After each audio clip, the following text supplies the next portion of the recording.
महिला सक्षमीकरण सामाजिक प्रबोधन करत असताना आपल्या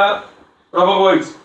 आपण तळेगाव शहरामधले जेवढे पण प्रभाग आहेत त्या प्रभाग वाईज आपण संस्कार वर्ग आणि कुटुंब प्रबोधन असे एक घेणार आहोत, जेणेकरून लहान मुलं मुली आणि तरुण तरुणी यांना संस्कार व्हावे यांच्यावरती आणि ते एक चांगल्या विचाराने कुठेतरी पुढे यावे याच्यासाठी। आणि कुटुंब प्रबोधन म्हणत असताना आपल्या कुटुंबाशी आपलं कसं नातं असावं हे खरं तर आपले पालक जे आहेत त्यांना देखील त्यांची काही जबाबदारी। अनेक वेळा काय होतं की पालकांना देखील वेळ नसतो, ते त्यांच्या व्यस्त जीवनामधून कुटुंबाला वेळ देत नाही, पण त्याच्यामुळे त्यांची जे मुलं आहेत त्यांच्यावर देखील तो काहीतरी परिणाम होत असतो। मग आपण कुटुंब प्रबोधन देत असताना हे जे पालक आहेत यांना देखील त्यांची जबाबदारी काय केली पाहिजे। व्यवसाय नोकरी हे तर आपण करतो, पैसा कमवतोच आहे, परंतु हे सगळं करत असताना आपल्या कुटुंबाला देखील आपण कसं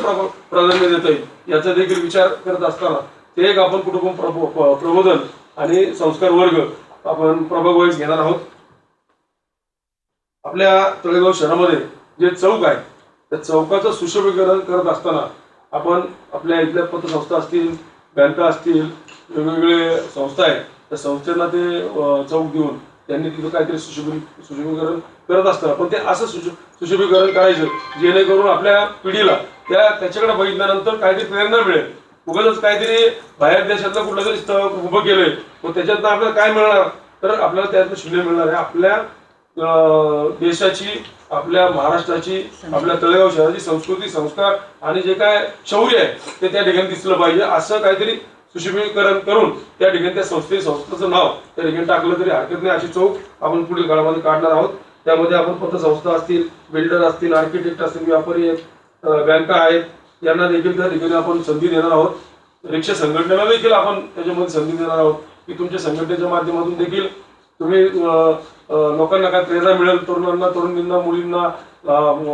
प्रेरणा मिळेल किंवा तळेगावमध्ये येणाऱ्या पर्यटक असतील त्यांना काहीतरी प्रेरणा मिळेल या दृष्टिकोनातून आपण ते चौक सुशोभीकरण करणार आहोत। वृक्ष संवर्धन आणि वृक्षारोपण याच्यामध्ये काम करत असताना निलेश गराडे आहेत, तिथं अनेक जण या ठिकाणी वृक्ष संवर्धनामध्ये काम करतात। आपल्या तळेगावमध्ये बघितलं तर अख्ख्या संपूर्ण देशामध्ये सगळ्यात चांगली स्वच्छ हवा आपण तळेगावमध्ये देतो, त्यामुळं तळेगावचं नाव हे जगात म्हटलं तरी हरकत नाही, भारतामध्ये तरी खूप मोठं नाव आहे। कारण की पूर्वीच्या काळामध्ये या ठिकाणी टीबीचे पेशंट या ठिकाणी बरे होत होते, म्हणजे जगाला पडलेला प्रश्न होता की टीबी मधनं पेशंट बाहेर येईल का नाही, परंतु आपल्या इकडची जी हवा आहे त्या अतिशय सुंदर स्वच्छ आहे, ती अजूनही तशीच आहे, ती अजून तशीच आहे, तर ती तशीच ठेवण्यासाठी देखील आपल्याला पुढे काहीतरी कार्यक्रम केला पाहिजे। ऑक्सिजन मिळाला पाहिजे, सुंदर तळेगाव, स्वच्छ तळेगाव, असं निरोगी तळेगाव हे राहिलं पाहिजे याच्यासाठी आपण प्रयत्न करत असताना त्या सगळ्या संघटनेला बरोबर आपण घेऊन जाणार आहोत। त्यानंतर आपल्याला आता दुसरा भाग असा आहे की या तुम्ही ज्या सगळ्या संघटना आहेत, ज्या ज्या संघटनांचं इच्छा आहे की आम्ही या प्रश्नावरती आम्ही काम करू, अशी संघटनेशी चर्चा करून की प्रत्येक संघटना, 2 संघटना आम्ही एक प्रभागाला त्या ठिकाणी जोडून देणार आहोत आणि आदर्श प्रभाग अशी एक स्पर्धा त्या तळेगाव शहरामध्ये घेणार आहोत। त्याच्यामध्ये काही आयाम त्याच्यामध्ये टाकू आपण की स्वच्छ तळेगाव, स्वच्छ प्रभाग, सुंदर प्रभाग, त्या ठिकाणी पाण्याचा अपव्यय होत नाहीये, रस्ते चांगले आहेत, त्या ठिकाणी संस्कार वर्ग होतात, अनेक गोष्टी आहेत त्याच्यामध्ये आपण त्या टाकून आपल्याला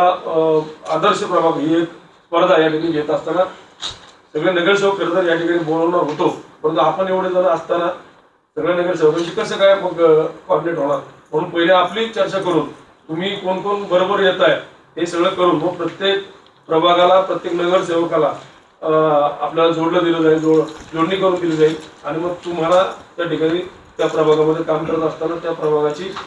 कशी काय चांगलं एक वेगळी ओळख त्या ठिकाणी होईल याचा प्रयत्न आपल्या माध्यमातून आपण करणार आहोत।